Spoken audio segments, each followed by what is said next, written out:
Review and installation of the Osight XR, Osight's first full-size closed emitter. Osight has 3 industry firsts, 2 specifically on this optic. The first is their collapsible rear iron sight. Press this button on the side and it'll deploy the rear collapsible iron sights, and then I just push them back in until they clip. Cool and innovative feature for 2 reasons. Number 1, if you're wanting co-witness iron sights, technically you would only have to replace the front because you already have your rear iron sight integrated into the red dot, saving you some money on your optic package overall. Number 2 is that when I push these down, it is going to allow me to see more of my glass and have a bigger sight picture. The second industry first is that it has a 2 and a 6 MOA dot, giving you a total combination of 5 different reticles. The circle, 2 and 6 MOA dot only, or you can combine whichever dot you prefer with the 32 MOA circle to give you the circle dot combination. If you're unsure or just want to try out different dot sizes, that is available. 2 MOA dot, 2 MOA circle dot combination, 6 MOA dot, 6 MOA circle dot combination, and the circle only. Nice to have the 5 different reticle options in different lighting conditions.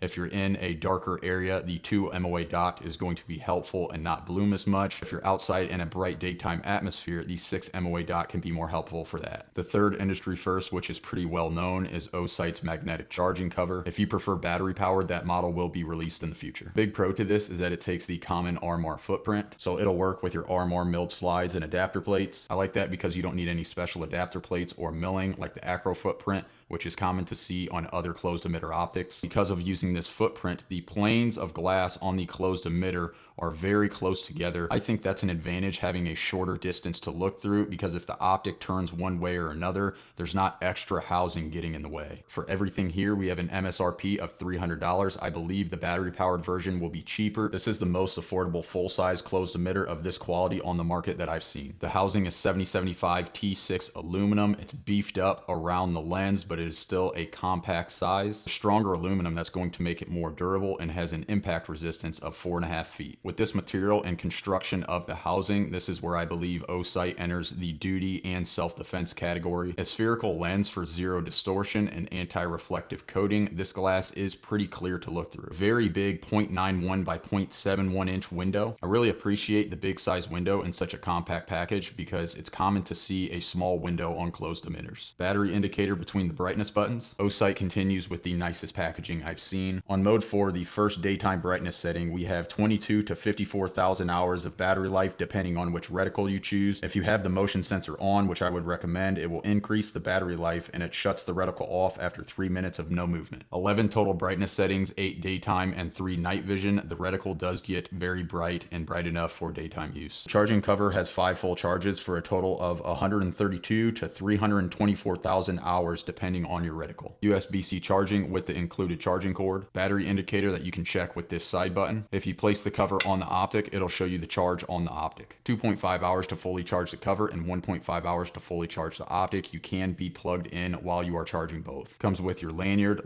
loop, Osight lens, the bag for the magnetic cover, Osight sticker, your 4 different sets of screws, and all your different instructions. Short and long length with extras and thread locker already installed. A very in-depth manual, instructions for charging, your manual on, manual off. You'll hold both the buttons for manual off. You can turn your motion sensing on and off if you don't want it. Different colors for the battery indicator on the side of the optic to show what percentage you have of charge. Power saving function, instructions and visual for zeroing and installation. The 2 MOA dot, it's a very small and crisp dot. I personally like this for accuracy. 2 MOA dot in the circle. You can really push the corners with this big window. Your 6 MOA dot, it's a little bit bigger, which is going to be useful in the daytime. 6 MOA circle dot. It is a little bit bigger in the center. Hold the minus for 2 seconds and we will switch to the circle only. Have the clear space in the center.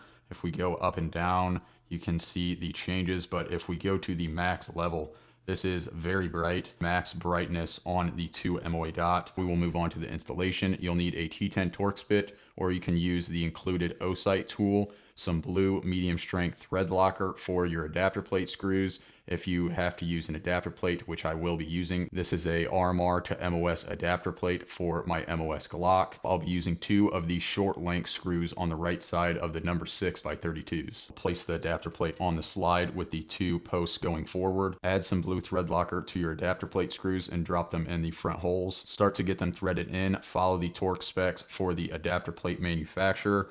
Usually it is 12 to 13 inch pounds. I'm just going to snug these up until the screw stops moving without putting a ton of force in it, to give a common term of hand tight. Go back and forth on the screws with small turns so that the screws can have equal torque. These screws have stopped moving. Check the sides and make sure that my adapter plate is still flush, which it is. Place the Optic on top until it drops into place. The Osight screws do have thread locker, but you can add a dab more if you would like, and then drop them into the Optic holes. Follow the torque specs for the adapter plate when tightening the Optic to the adapter plate. It usually ranges from 12 to 15 inch pounds. If you're screwing it directly to the slide, Osight recommends 17 inch pounds for these screws. I'll then do the same thing. I will get them started and threaded into place, and then I will go back and forth tightening the screws little by little until the screws stop moving. After tightening them down, I want to make sure again that my Optic plate is not lifting up. Usually that means that the screws for the Optic are too long and it will start to push down off the slide, which will push the Optic plate up, which is not what you want. This can also bend your Optic plate if you do that, so make sure that you have the right set or correct length of Optic screws. How it looks on the gun, it is not very big. It doesn't look obnoxious, especially with not having a ton of that extra housing, people calling it a mailbox.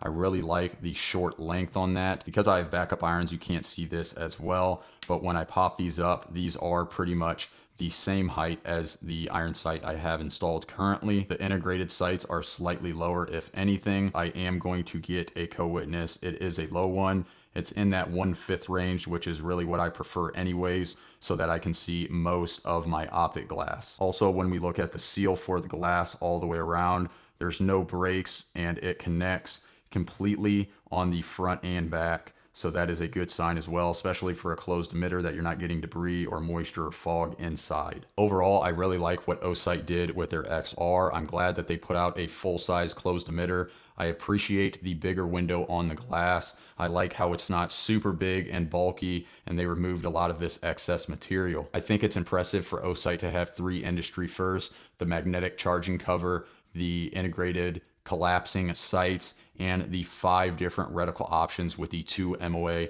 and 6 MOA dot. We have companies like Trigicon, Aimpoint, Vortex, EOTech, all these other manufacturers that have not been able to do any of these things. Shows that Osight, even with them being a new company, they are innovating and they are trying to improve their products, and they are listening to customers on what they want. I also appreciate how Osight is putting pressure on the Optic market when they are coming out with very quality products in many different categories that are affordable, and they're filling in the gap in the market in that $200 to $300 range where there used to not be much there. Like I said, I haven't seen another closed emitter of this quality in that $300 range, and with the battery powered coming out in the future, I could see it dropping below sub 300. So it really opens up options for people. I think this is a strong entry into the duty and self-defense category where people might not have thought of this option before. They have a lifetime warranty, and from what I have heard and seen, they have a very good warranty policy, whereas with other places, they're not as great. Osight did send this out to me to review, but I am not obligated to say anything good about it. I try to be as honest and genuine as possible because I do not want to mislead someone